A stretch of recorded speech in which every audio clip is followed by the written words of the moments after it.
Waqf and Supreme Court petitioners claim victory as government pulls back, but is it tactical? Eaten the second day of the Supreme Court hearing of the Waqf Act challenge, the central government took a decisive step back. Solicitor General Tushar Mehta initially argued against any stay or interim order based on the prima facie view by the bench led by Chief Justice of India CJI Sanjeev Khanna. But as the SC observed, when matter is pending before the court, we have to ensure that situation as it exists now is not disturbed. It was clear which way the hearing was proceeding. The proposed interim order of the Supreme Court on Wednesday made it clear that the CJI bench was concerned about delegitimizing unregistered Waqf by user and allowing non-Muslims on the Waqf board. On Thursday, Tushar Mehta submitted that the government, on its own, was assuring that 1. No change will be brought about in the next 1 week. 2. Waqf by user, registered or unregistered, will continue to be valid for the next 1 week at least, and 3. State governments will not make any recommendations to constitute a new Waqf board or council. The suo moto step back by the government was soon interpreted as a victory by the petitioners.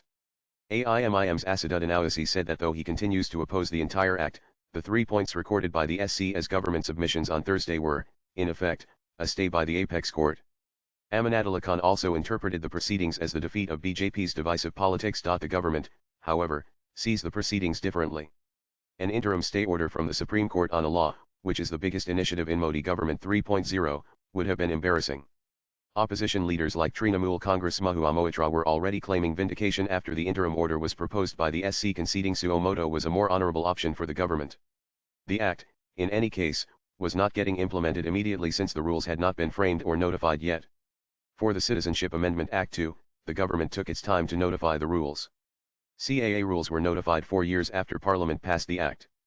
By then, the Shaheen Bagh protest sites had been emptied, tempers cooled, and misinformation about the act trying to take away citizenship negated. Swipe left for next video over Waqf 2, the government might be willing to wait it out. Some of the provisions of the original bill were changed after allies like the TDP and JDU suggested changes in the Joint Parliamentary Committee JPC. The government is hopeful that it will be able to convince the apex court about the need for the Waqf law to weed out anomalies that have crept in. The fact that the SC observed that some Waqf by user indeed was an abuse of norms. Delhi HC land being claimed as Waqf land is also being seen positively by the government. All eyes are now on the next chapter of the Waqf episode.